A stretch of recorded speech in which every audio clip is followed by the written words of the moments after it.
सभी बच्चे ध्यान दें। आज हम डायमेंशन पर बेस्ड एक हार्ड प्रॉब्लम करेंगे। प्रॉब्लम ब्लैक बोर्ड पर है, सभी बच्चे ध्यान दें। प्रॉब्लम है find out the unit and dimensions of the constant A and be in the wander वाल इक्वेशन। ध्यान दीजिए, वांडर वाल is the name of a scientist. Scientist wander वाल ने केमिस्ट्री में एक इक्वेशन बनाई थी जो PV इजिकल टू RT का मॉडिफाइड फॉर्म था, जिसमें उन्होंने लिखा था pressure P plus A upon V square into volume V minus B is equal to RT। तो यहाँ A और B दो कांस्टेंट हैं, इनकी हमें डायमेंशन निकालनी है। तो देखिए बिल्कुल सरल है, बस ये है जो डायमेंशन एक तो सीधे होते कुछ और दूसरे ऐसे होते हैं कि रूल्स मालूम हो, वो रूल्स के हिसाब से आगे बढ़ते हैं तो डायमेंशन निकालने में हमें कोई दिक्कत नहीं होती है। तो देखिए पहला रूल तो ये समझिए, मैथमेटिक्स का रूल है कि सजाती राशियां ही आपस में जुड़ती हैं, यानी मीटर के साथ मीटर जुड़ता है, किलोग्राम के साथ किलोग्राम जुड़ता है, उसी तरह प्रेशर के साथ प्रेशर जुड़ता है और घटता भी है उसी तरह से। तो यहाँ ध्यान दीजिए बेटा, यहाँ P इज द प्रेशर और A अपॉन V स्क्वायर जो लिखा हुआ है वो P के साथ जुड़ा है, इसका मतलब है ये भी प्रेशर ही है। कहने का मतलब सजाती राशि आपस में जुड़ती है तो जो यूनिट P की होगी वही unit A upon V square की होगी। उसी तरह से जो डायमेंशन P की होगी वही dimension A upon V square की होगी। क्यों? दोनों सजाती या सिमिलर क्वांटिटीज हैं। तो यहीं से शुरू करते हैं। यहाँ पर सबसे पहले डायमेंशन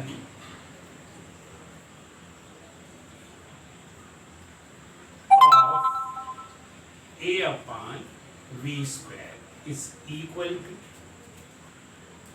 डायमेंशन ऑफ P। कहने का मतलब जो P की डायमेंशन होगी वही A अपॉन V स्क्वायर की डायमेंशन होगी। अब हमें निकालना है A की, therefore dimension of A is equal to dimension of P और ये इंटू हो जाएगा इंटू डायमेंशन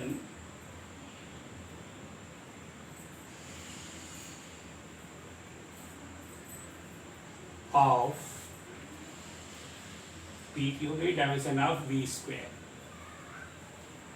अब बेटा ध्यान दीजिए, डायमेंशन ऑफ P प्रेशर है और प्रेशर होता है फोर्स अपॉन एरिया। तो फोर्स की डायमेंशन, सभी बच्चे ध्यान से, प्रेशर क्या होता है? Force upon area. तो फोर्स की डायमेंशन होती है MLT माइनस 2। ये हो गई फोर्स अपॉन एरिया। एरिया की डायमेंशन होती है L square. Force upon area into dimension of V square. V is the volume, V is the volume और वॉल्यूम की डायमेंशन क्या होती है? ये वॉल्यूम की dimension L cube. L cube is the dimension of volume और उसका square. अब इसको साफ करके जब लिखेंगे तो ये हो जाएगा ML, ऊपर जाएगा तो -2 हो जाएगा, यहाँ एक प्लस का है तो ML minus 1 and T minus 2। ये डायमेंशन हो गई यहाँ पर फोर्स की इंटू L क्यूब और इस ये हो जाएंगे L raise to the power 6। आप जब इसको मिला देंगे तो हो जाएगा M और L, यहाँ पर हो जाएगा L raise to the power 5, L raise to the power 5 and T raise to the power -2। ये डायमेंशन हो गई ए की। Therefore dimension of A is equal to m l raised to the power 5 into 10 raised to the power minus 2, है ना। अब एक बात और पूछी गई है, यूनिट है ना। Therefore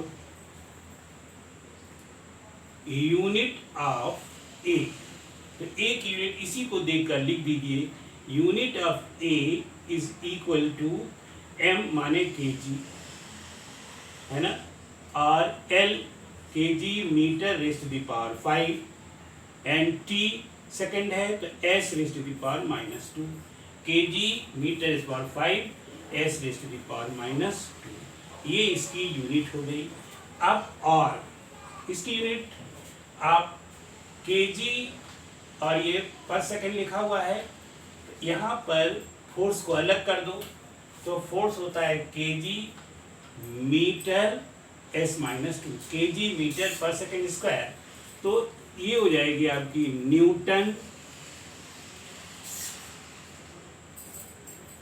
न्यूटन और यहाँ पर मीटर पर सेकंड स्क्वायर हो गया, तो newton into metre, newton metre raise to the power 4, newton metre raise to the power 4। यहाँ इसकी यूनिट ये भी हो सकती है। वैसे ये मैंने समझाने के लिए लिख दिया है, आप चाहे तो लिख सकते हैं, न चाहे तो उसकी केजी और ये metre raise to the power 5 and second raise to the power minus 2, ये हो जाएगा। ये पहले का हो गया भाई। अब बेटा दूसरे वाले हिस्से में देखिए बी, तो यहाँ पर फिर वही बात, ये वॉल्यूम है, वॉल्यूम के साथ बी घटा हुआ है, इसका मतलब जो यूनिट वॉल्यूम की होगी वही यूनिट बी की होगी, और जो डायमेंशन वॉल्यूम की होगी वही डायमेंशन बी की होगी। तो यहाँ पर लिख देते हैं ना, डायमेंशन ऑफ ना, dimension of B is equal to dimension of V। इधर ध्यान दो, और dimension V is the volume, तो ये कितना हो जाएगा L क्यू। अब ये तो बहुत ही सिंपल हो गया, B की डायमेंशन कितनी हो गई L Q, dimension of B is equal to dimension of V and dimension of V is L cube, तो यहाँ पर क्या हो गया L cube और स्क्वायर ब्रैकेट में रख दिया। ये बहुत ही सिंपल हो गया। ये दोनों की डायमेंशन, आप यूनिट भी निकाल लो। Therefore unit of B is equal to, अब ये वॉल्यूम है तो वॉल्यूम क्या होता है, वॉल्यूम की यूनिट क्या होती है मीटर क्यूब, क्या होगा एम क्यूब या मीटर क्यूब। कई बच्चे समझ जाएंगे, या यहाँ पर ऐसे लिख सकते हैं मीटर क्यूब, ये इसका यूनिट हो। वॉल्यूम के सभी बच्चे जानते हैं मीटर क्यूब होता है, सेंटीमीटर क्यूब होता है। यहाँ पर हम उसमें ऐसा ही सिस्टम में लिखते हैं, तो यहाँ मीटर क्यूब हो जाएगा। इस तरह से इसके डायमेंशन और यूनिट दोनों निकल आते हैं। सभी बच्चे समझ गए होंगे। इसी तरह अन्य डायमेंशन भी करने का प्रयास सभी बच्चे करें।